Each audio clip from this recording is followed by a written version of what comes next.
சபையை போல இருக்க வேண்டும். கர்த்தர் செய்த அற்புதமான காரியங்களை பகிர்ந்து கொள்ள வேண்டும். யாருக்கு? பிள்ளைகளுக்கு. உங்களுக்கு என்னெல்லாம் செஞ்சிருக்காரு. ஏன்னா நீங்க சொல்லினா பிள்ளைகளுக்கு தெரியாது. அதனாலதான் பிள்ளையாண்டனை நடத்த வேண்டிய வழியில நடத்து. பிள்ளைகள் கர்த்தரால் போதிக்கப்பட வேண்டும். நீங்கள் எப்படி நடத்துகிறீங்க என்பது ரொம்ப முக்கியம். பிள்ளைகிட்ட இல்லையா, கோவிலுக்கு சரியா போறீங்களா என்பது ரொம்ப முக்கியம். பைபிள் வாசிக்கிற நீ வீட்டுக்கு போய் பைபிள் வாசிக்க, இங்கே போய் வாசிக்கிறீங்க அது வேற, துதிக்கிறீங்க அது வேற, வீட்டுல போய் என்ன செய்றீங்க பைபிள் வாசிக்கிறது என்பது முக்கியம். நீங்க நடந்துக்கிறது ரொம்ப ரொம்ப முக்கியம். பிள்ளைகள் அதை பாக்குறாங்க.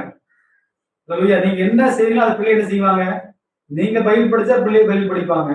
நீங்க ஜெபம் பண்ண பிள்ளைகள், நீங்க ஜெபம் பண்ணின பிள்ளை என்ன செய்ய மாட்டாங்க. நீங்க செல்போன்லயே இருந்தீங்க, பிள்ளைகள் செல்போன்ல தான் இருப்பாங்க. பெற்றோர் வீடுகள்ல எவ்வளவு முக்கியமானதா இருக்க வேண்டும் என்பது ரொம்ப முக்கியம். அப்ப நம்ம தான் அவங்களுக்கு என்ன செய்யணும், காட்டணும், நடைமுறையில செஞ்சு காட்டணும். அதான் பிள்ளைகளுக்கு என்ன செய்ய வேண்டும். விசுவாசிகள் உங்களுடைய பிள்ளைகளுக்கு என்ன செய்யணும், வசனத்தை போதிக்க வேண்டும். இப்படித்தான் போதித்து நடத்தி என்று வேதம் சொல்கிறது. அல்லேலூயா.